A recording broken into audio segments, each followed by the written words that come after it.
ম্যাডামের ব্যাপারটা।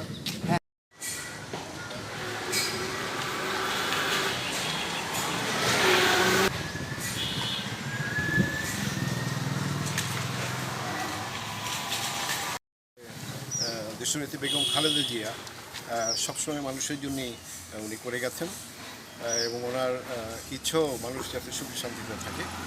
দেশনায়ক তারেক রহমানেরও সেরকমই ইচ্ছা এবং ওনারও নির্দেশ অনুপাতে আমরা সব জায়গায় এখন গেছি এবং যাচ্ছি গিয়ে এই দুরবস্থা অব্যবস্থাপনা যেখানে আছে সেখানে আমরা স্ব কর্তৃপক্ষকে আমরা দৃশ্যে নিয়ে আসছি যাতে এই জিনিসগুলোকে জনস্বার্থে যাতে তাড়াতাড়ি করা হয়। Thank you very much.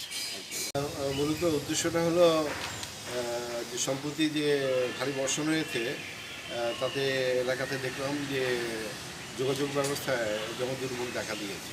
রাস্তাঘাটগুলো ভেঙে গেছে এবং অনেক গর্ত হয়ে গেছে, সেখানে চলাচলে খুবই অসুবিধা হচ্ছে।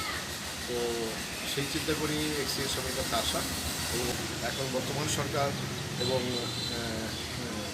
জনগণের সহযোগিতায় এই রাস্তাগুলোকে প্রশাসন এবং এলজিইডি যদি অগ্রাধিকার ভিত্তিতে নজর দেন তাহলে জনগণের দুর্ভোগ কমবে। সেই জন্য এখানে আসা এবং এক্সিএর সাথে এবং অন্যান্য ইঞ্জিনিয়ার সাহেবদেরকে অ্যাপ্রাইজ করা দরকার।